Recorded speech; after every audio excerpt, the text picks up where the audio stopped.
दो ऐसे मामलात हैं जिनकी बुनियाद पर इमरान खान की सियासत दांव पर लगी हुई है। उन पर नाअहली की तलवार लटक रही है। उनमें से एक तोशाखाना स्कैंडल है और दूसरा ममनुआ फंडिंग केस है। इन दोनों केसेस की आज से समाअत शुरू हुई है। दोनों में तहरीक इंसाफ ने टेक्निकल ग्राउंड्स का सहारा ले लिया है। ममनुआ फंडिंग केस में इमरान खान ने FIA के दायरे इख्तियार पर सवाल उठा दिया है।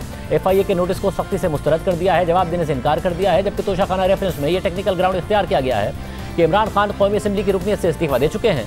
वो रुकने असेंबली नहीं है, इसलिए रेफरेंस में इलेक्शन कमीशन की तरफ से इमरान खान को नोटिस नहीं किया जा सकता। आज इस्लामाबाद हाई कोर्ट के 3 रुकनी लार्जर बेंच ने इलेक्शन कमीशन के फैसले और FIA के दायरा इख्तियार से मुताल्लिक तहरीक इंसाफ की दरख्वास्त पर समाअत की। कायम मकाम chief justice justice Aamir Farooq ने नमाज दिए कि रिपोर्ट कलअदम भी करार दे दें तो हक़ाइक़ छुप नहीं सकते। FIA कानून के मुताबिक इस रिपोर्ट के बगैर भी कार्रवाई कर सकती है। इन्वेस्टिगेशन का ये मतलब नहीं है कि सजा मिल रही है। अदालत ने मजीद समाअत 24 अगस्त तक मुलतवी करते हुए इलेक्शन कमीशन को नोटिस जारी कर दिया है। अब अगली समाअत में भी तहरीक इंसाफ की दरख्वास्त काबिल समाअत होने पर दलाइल जारी रखे जाएंगे। दौरान समाअत जस्टिस बाबर सत्तार ने नमाज दिए कि यह 70 की दहाई नहीं है कि पागलपन में कोई किसी जमात को तहलील कर देगा। दूसरी तरफ आज इलेक्शन कमीशन में इमरान खान की नाअहली से मुताल्लिक तोशाखाना रेफरेंस की भी समाअत हुई। इमरान खान के वकील अली जफर खुद तो आज पेश नहीं हुए, मगर उनके माविन वकील ने मौक़िफ़ इख्तियार किया कि इमरान खान रुकने कौमी असेंबली ही नहीं है, उन्हें नोटिस नहीं मिल सकता। तो चीफ इलेक्शन कमिश्नर ने कहा कि इलेक्शन कमीशन के सामने इमरान खान रुकने कौमी असेंबली हैं। कहा जा रहा है कि इलेक्शन कमीशन इस्तीफा मंजूर नहीं कर रहा है। दिखा दें कि डिप्टी स्पीकर ने कौन सा इस्तीफा भेजा है। हमें 9 इस्तीफे मिले जो हमने डी नोटिफाई कर दिए। इलेक्शन कमीशन में तोशाखाना रेफरेंस की मजीद समाअत अब 22 अगस्त तक मुलतवी कर दी गई है। मगर मसला ये है कि ये कोई नई बात नहीं है। ये तहरीक इंसाफ की वही हिकमत अमली है जो इन दोनों स्कैंडल्स में पहले से इख्तियार की हुई है। इस हिकमत अमली के तहत ममनुआ फंडिंग केस को 8 साल तक लटकाया गया। फिर तोशाखाना स्कैंडल में कई महीनों तक अदालती अहकामात की भी खिलाफवर्जी की गई और तफसीलात अवाम के सामने नहीं रखी गई। बज़ाहिर सादा से मामले को जानबूझकर पेचीदा बनाया गया, मुल्क की सलामती का मसला बनाया गया, दोस्त मुमालिक की नाराज़ी से जोड़ दिया गया। हालांकि अदालत कह रही थी कि इमरान खान को बतौर वज़ीर आज़म मिलने वाले तहाइफ की तफसीलात अवाम के सामने लाई जाएँ, मगर क्योंकि इमरान खान ने यह कीमती तहाइफ बेच दिए थे और उनसे कमाई गई करोड़ों की आमदनी डिक्लेयर भी नहीं की थी और कीमत की अदायगी का तनाज़ा अलग खड़ा हो गया था, इसलिए PTI हुकूमत तहाइफ की तफसीलात पब्लिक करने से मुसलसल इनकार कर रही थी।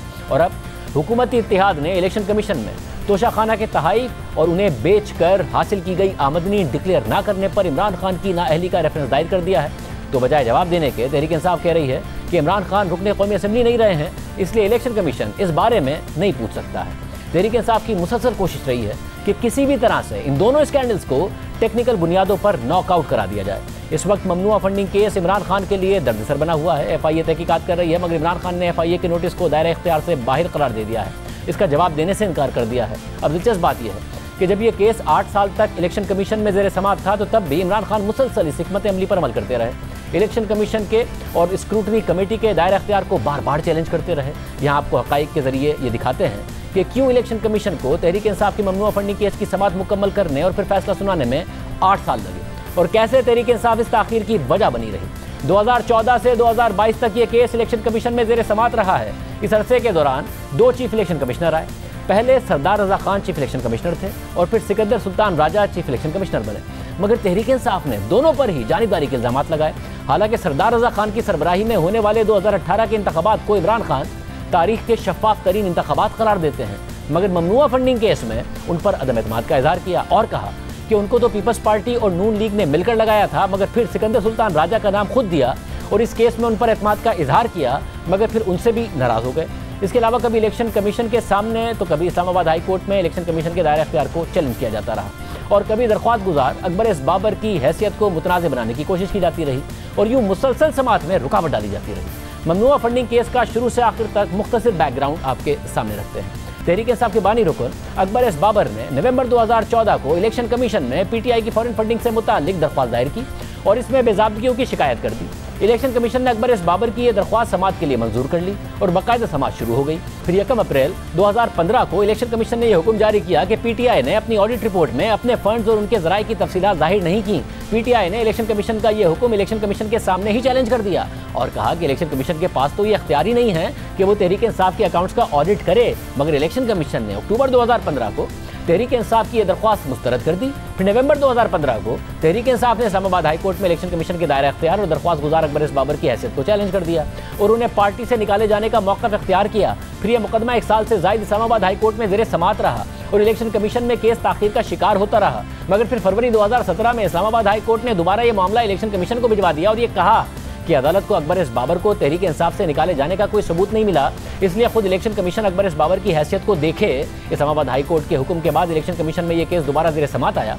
मगर सिर्फ यही नहीं, ये मामला तकरीबन 4 साल तक इलेक्शन कमीशन की स्क्रूटनी कमेटी के सामने ज़ेर समात रहा।